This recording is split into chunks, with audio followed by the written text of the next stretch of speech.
The new coronavirus is similar to SARS, but with two important differences. First, the new virus is more infectious than SARS. Therefore, it's harder to stop it from spreading. Second, the new virus is much less dangerous than SARS. About 10% of those who caught SARS died. With a new virus, outside of Hubei province, the mortality rate is so far only 0.2%. In comparison, seasonal influenza has a death rate of 0.1%. So in terms of mortality, the new virus is much closer to influenza than SARS. But the situation is still evolving. Every day brings new developments, and we have to respond promptly and dynamically. So far, most of our cases have either been imported from China or can be traced to imported cases. When we discover them, we've isolated the patients, done contact tracing, and quarantined their close contacts.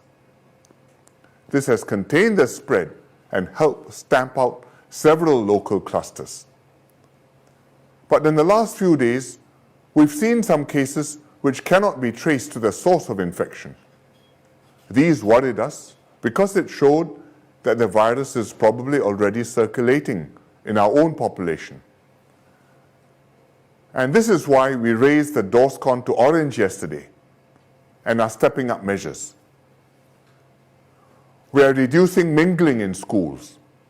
We are tightening up access to our hospitals. We are taking extra precautions at large public events.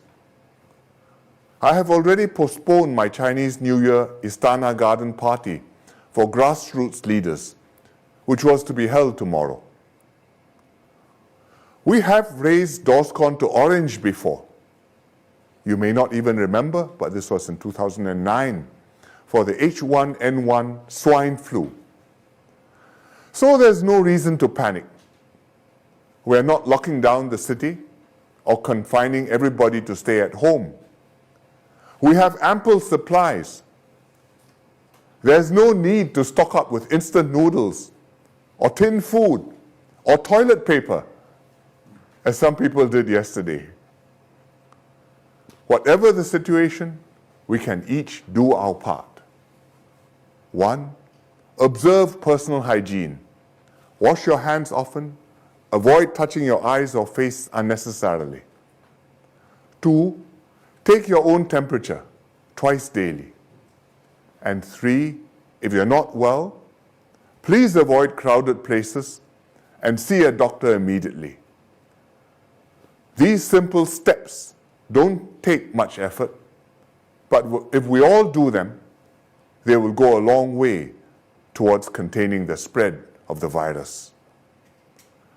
Right now, we are continuing to do contact tracing and to quarantine close contacts.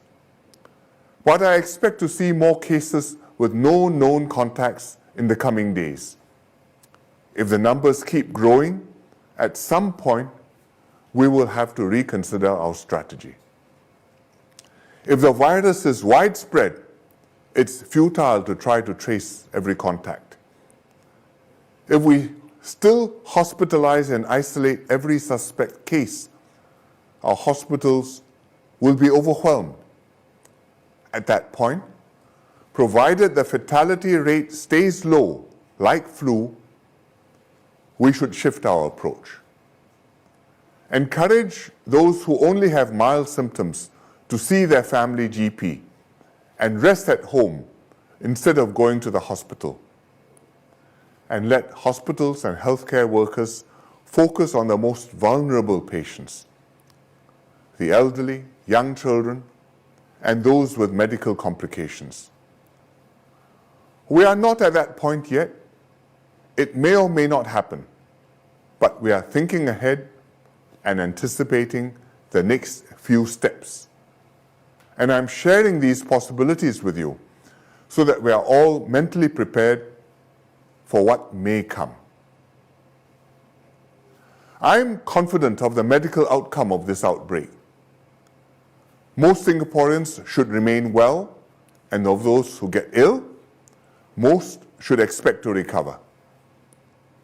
Among those who have been hospitalized, so far, most are stable or improving. Several have already recovered and been discharged, although a few remain in critical condition.